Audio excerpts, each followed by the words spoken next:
All right. Okay, so just a brief introduction. Probably my presentation is a bit fancy. There's no much, there's no more detail than you uh, already have seen with fonts, because I'm talking about almost the same topic, but my address is towards embedded platforms and specifically for music. Um, Okay, I'm a PhD student at Università Politecnica delle Marche, and my group deals with audio in general, audio processing and ESP. But I work specifically with music. We also have a nice new anechoic chamber there. Yeah, quite big.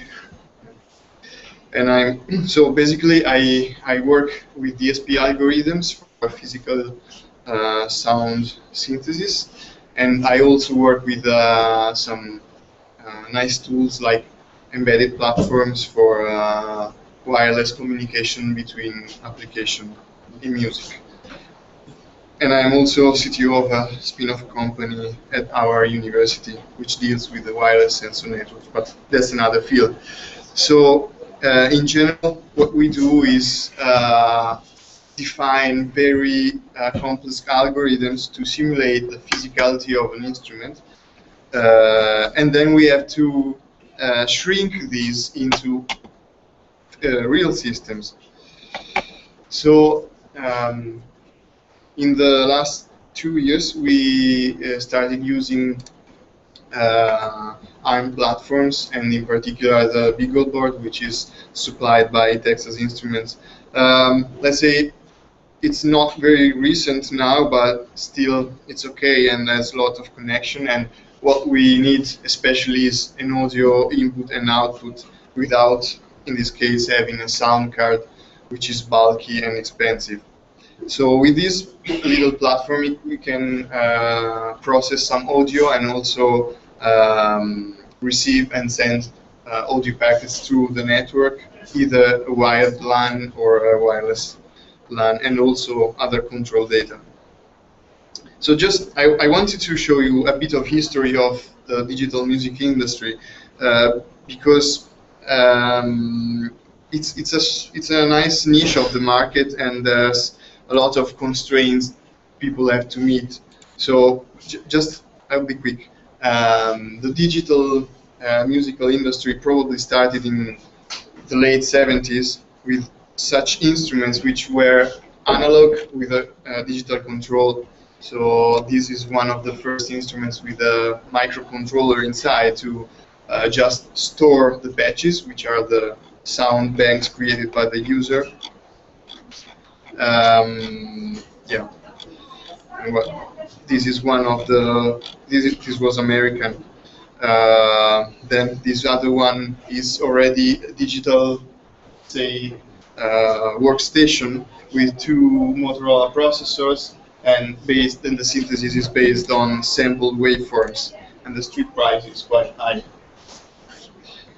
Just as a comparison, 10 years later, Korg made a similar stuff, of course more compact, and it costs quite less. They sold 250,000 units, so it was a big hit in the market.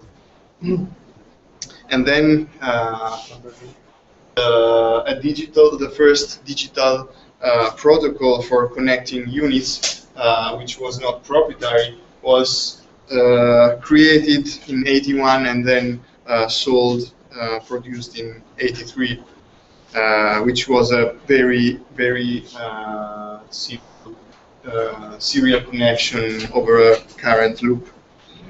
Then in '83 also came the first all-digital product that could fit every pocket. So they sold 200,000 units, which was made with frequency modulation synthesis.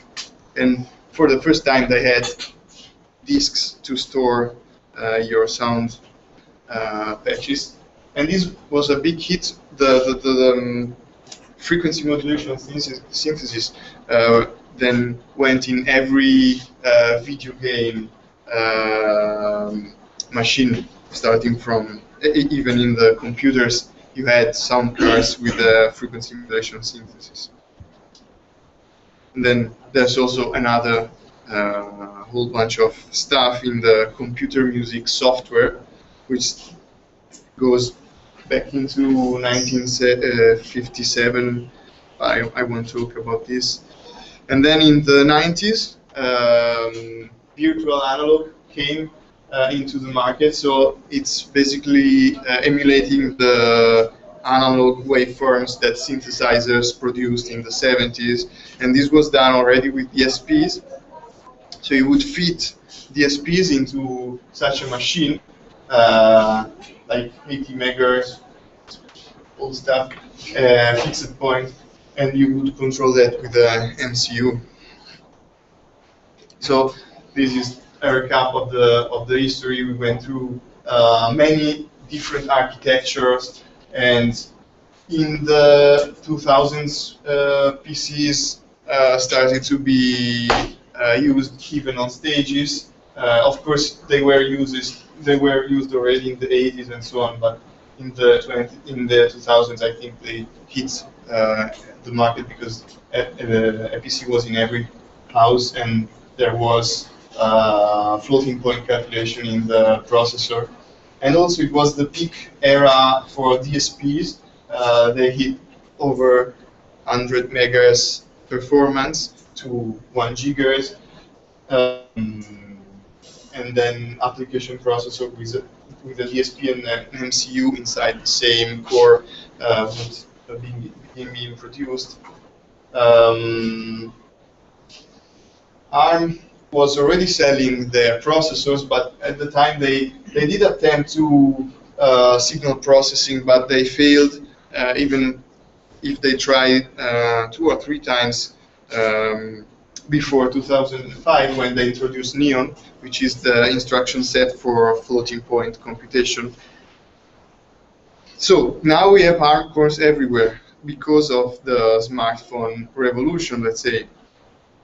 So we can embed music, audio computation everywhere, in theory, because those platforms, like our reference nowadays is a smartphone or a tablet, and these platforms have not that do not meet our requirements. But there are some implementation of music instruments based on ARM and some DSPs and Linux.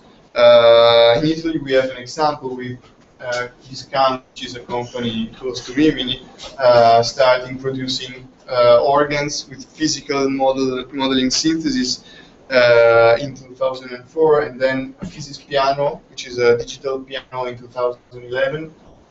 And then also Korg tried to, but they used Intel processors with, they didn't explain very well, customized Linux or customized OS over Linux. We don't know what exactly they did. So this is just to, this is one of the recent instruments. We can have 6 DSPs coupled with ARM processors, a whole chunk of stuff, computing a lot of, crunching a lot of numbers, and employing regular Debian distribution, and maybe also contributing a bit to the kernel drivers. So that's the where music industry is going towards Linux and ARM computing. So one of the latest news is that there's a Japanese manufacturer producing a musical workstation, a keyboard basically, with everything done in ARM processor, also the processing. So we are converging to embedded platforms for music. What we need is meeting several constraints. It's producing stuff for the music industry is almost like producing stuff for the military industry. It must be sturdy, it must not have any dropouts, it must be responsive, and in this case we have hard real times, not soft ones, and it must be robust, and then we have all the requirements from the user, like aesthetics, sound quality, whatever. Yeah.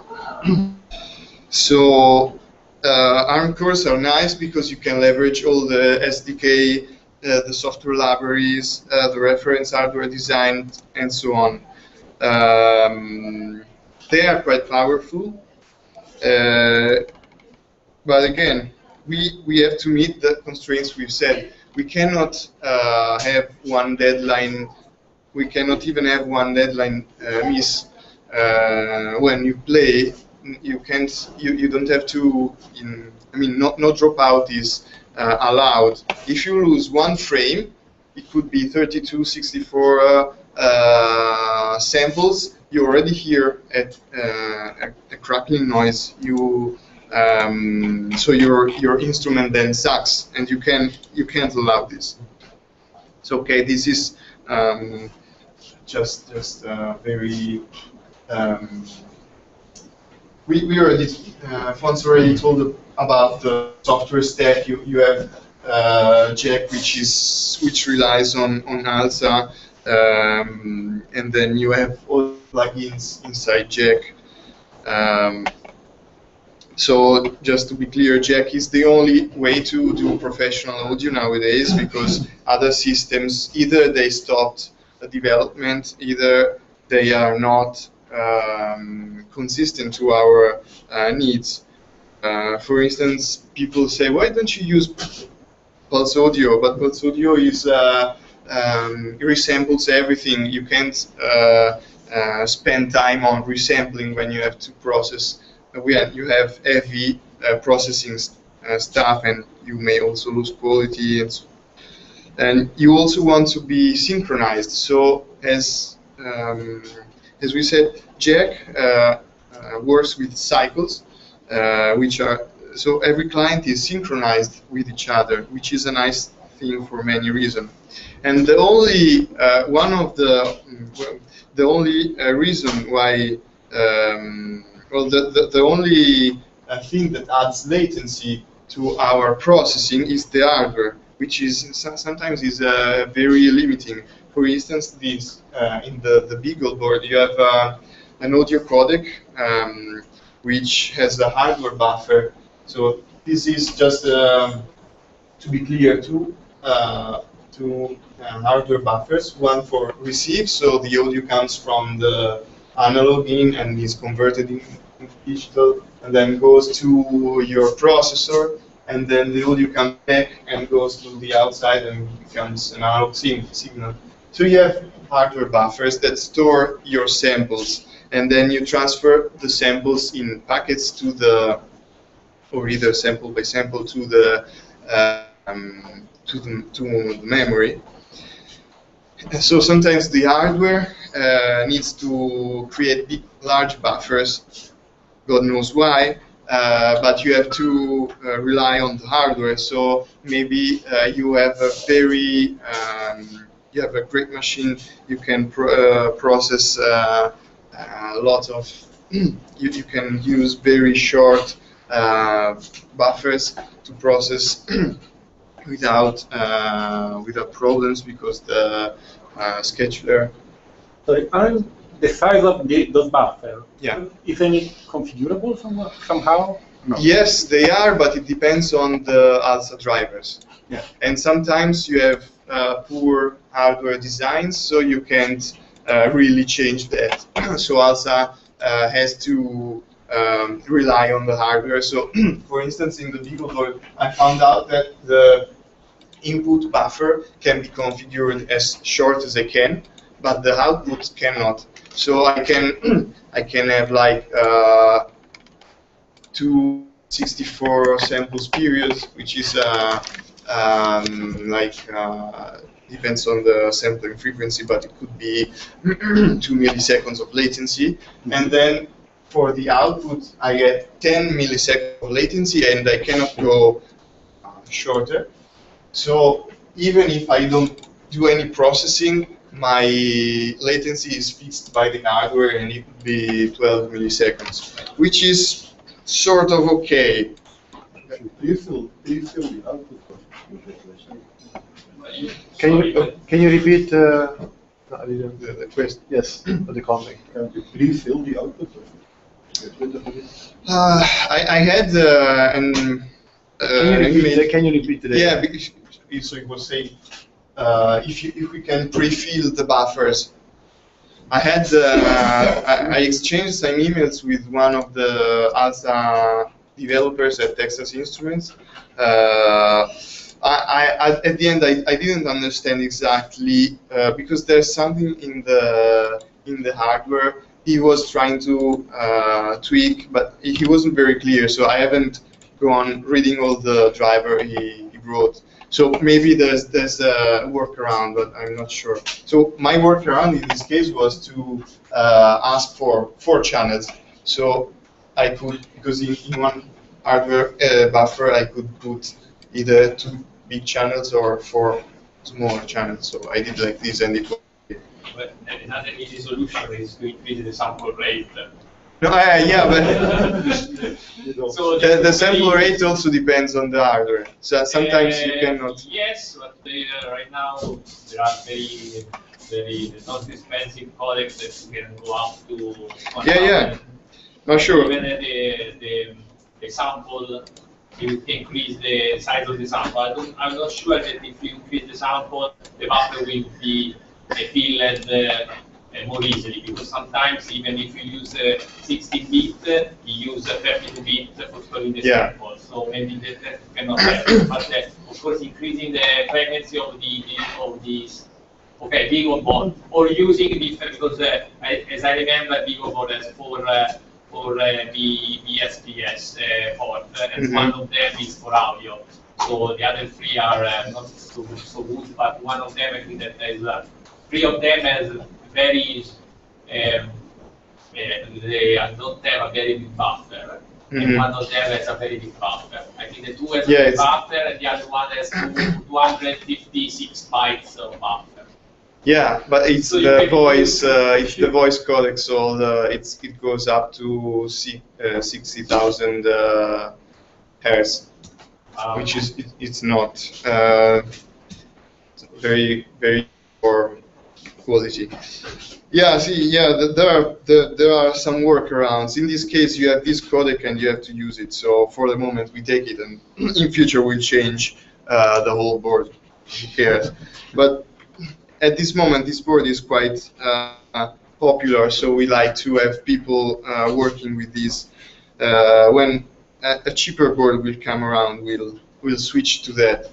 But there are not many boards produced with input and output audio ports. So, and then if you want to use a USB sound card, maybe even a cheap one, very small one, you have to pay some additional bucks. So. Yeah, okay, so that's getting to the scheduler.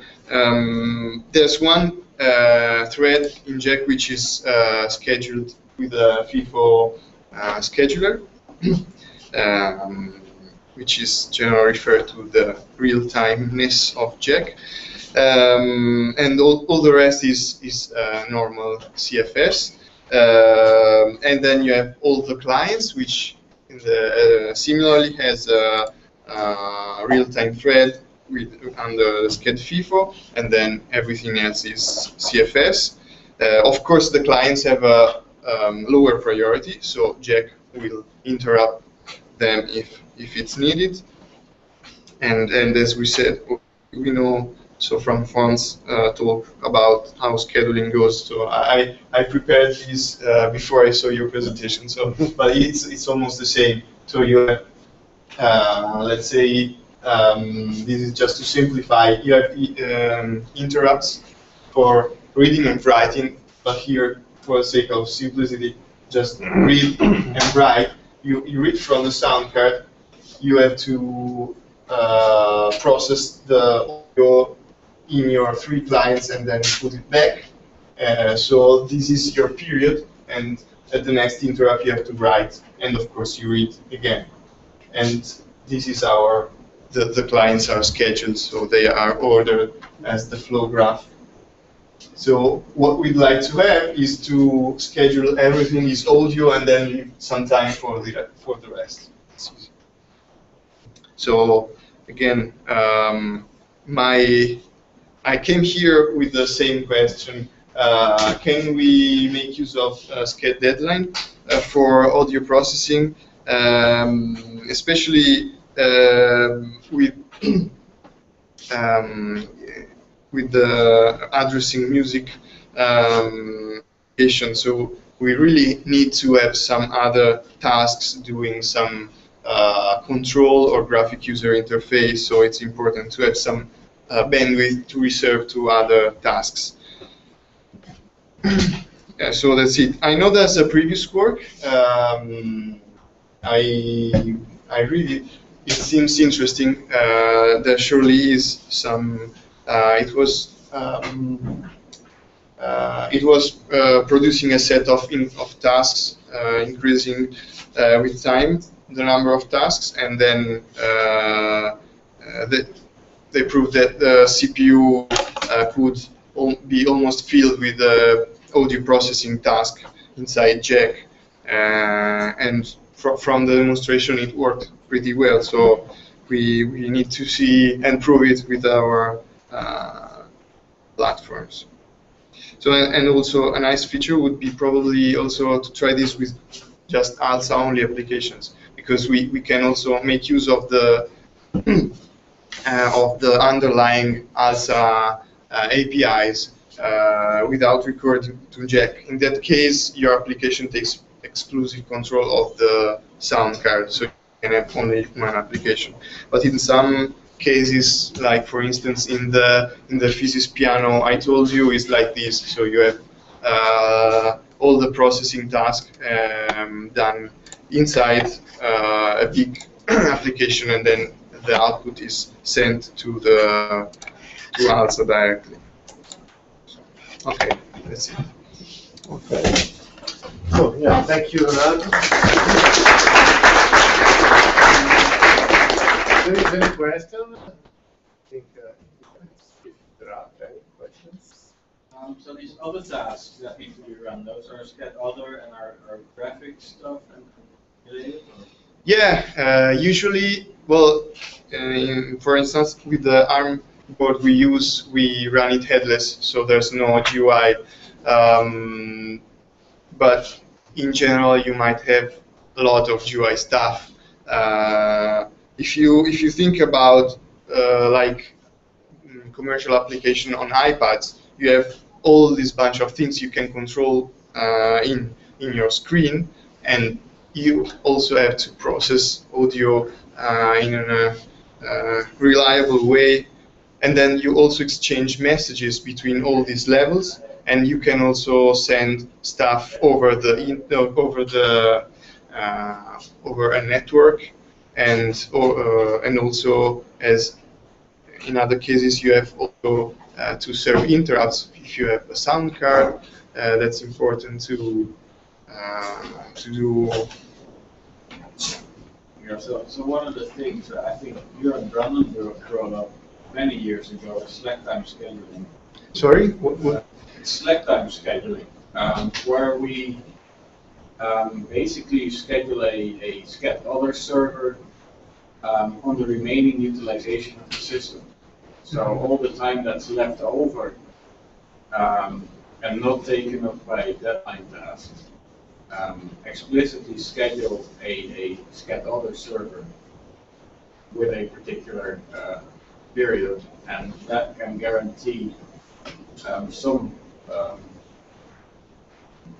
response for sched other, even in the face of possibly very long deadline tasks. Mm-hmm. That's one of the ways to solve the very big period issue that we've raised earlier. Okay. So, yeah, is there any other questions? Okay, so basically now the rest of the day continues this way. Now there's a lunch. We offer lunch here, so we managed to have some